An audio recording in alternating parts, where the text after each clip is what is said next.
Ibu mau ajukan dana bantuan sekolah lewat aplikasi ini, tapi sinyalnya hilang lagi. Kalau semua data sekolah digabung dalam satu platform, ibu nggak perlu lagi bolak-balik ke kabupaten, naik perahu 2 jam hanya untuk tanda tangan dan stempel. Jika ada aplikasi yang bisa membantu semua itu, mungkin kita tidak akan tertinggal seperti ini. Sebagai negara kepulauan, Indonesia masih berjuang melawan akses internet terbatas dan birokrasi manual yang memakan waktu dan biaya. Aduh, data warga ada di sini, program bantuan di aplikasi lain, laporan pertanggungjawaban harus pakai aplikasi terpisah lagi audit manual. Kalau data bisa lewat satu pintu, tentunya kerja kami akan lebih cepat dan transparan. Kalau kayak gini, bisa ada celah korupsi kalau yang kelakuannya buruk. Semua data nggak rapi. Birokrasi yang rumit dan terpecah belah membuat pelayanan publik lambat dan rawan penyelewengan.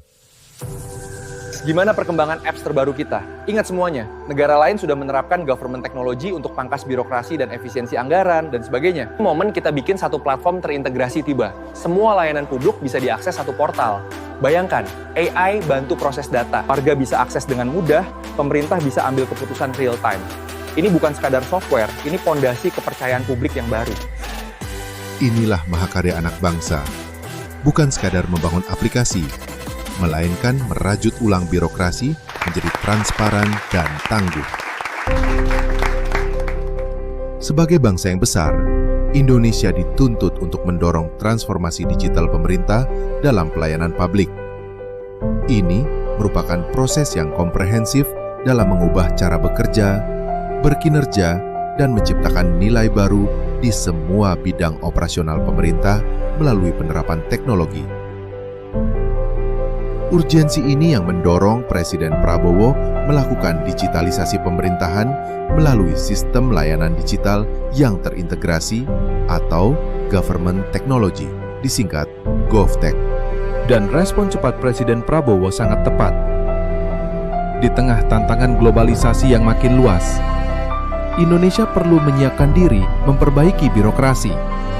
Sebab, kini, berdasarkan UN E-Government Survey 2024, Indonesia menduduki peringkat ke-64 dalam upaya pengembangan sistem pemerintahan berbasis elektronik (SPBE) dan transformasi digital pemerintah.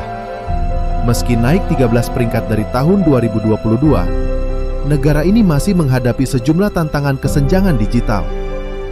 Sebagai negara kepulauan, Indonesia masih memiliki akses internet yang terbatas dengan biaya yang tinggi. Terlebih lagi, penduduk Indonesia disebut minim literasi, sehingga menimbulkan masalah penggunaan digital, privasi, dan keamanan data.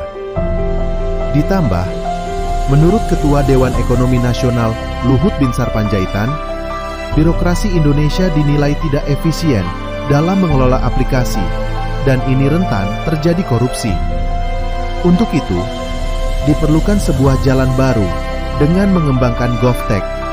Dunia internasional, penerapan GovTech sudah menjadi keseharian.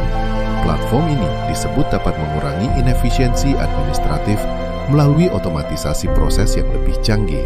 Melalui penerapan artificial intelligence, GovTech akan mempermudah akses warga ke layanan pemerintah, sehingga kebijakan yang diambil akan serba cepat, tepat, dan akurat. GovTech merupakan terobosan yang akan menyatukan seluruh aplikasi yang berada di bawah kementerian. Melalui platform ini, pelayanan publik akan lebih cepat, andal, dan terjangkau. Akan terjadi transparansi di setiap sektor pemerintahan yang lambat laun akan memberikan efisiensi signifikan, bahkan mengurangi angka korupsi. Kesenjangan digital akan berkurang dan partisipasi publik akan tinggi.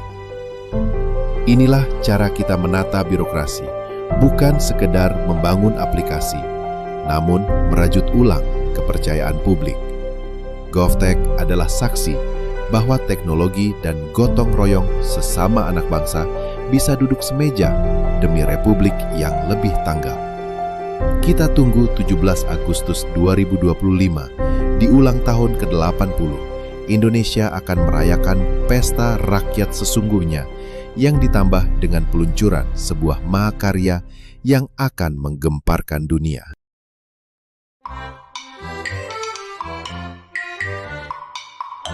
Min, kamu lihat amplop-amplop saya nggak? Biasanya pagi-pagi udah numpuk di meja. Duh Pak, sejak GovTech jalan, orang-orang udah nggak perlu tanda tangan Bapak lagi. Semua online, transparan, real time. Mau nyelipin amplop di mana coba? Terus saya makan apa, Min? Dulu tanda tangan bisa buat beli mobil. Kini semenjak ada GovTech yang sulit jadi saya. Gemblong, asu.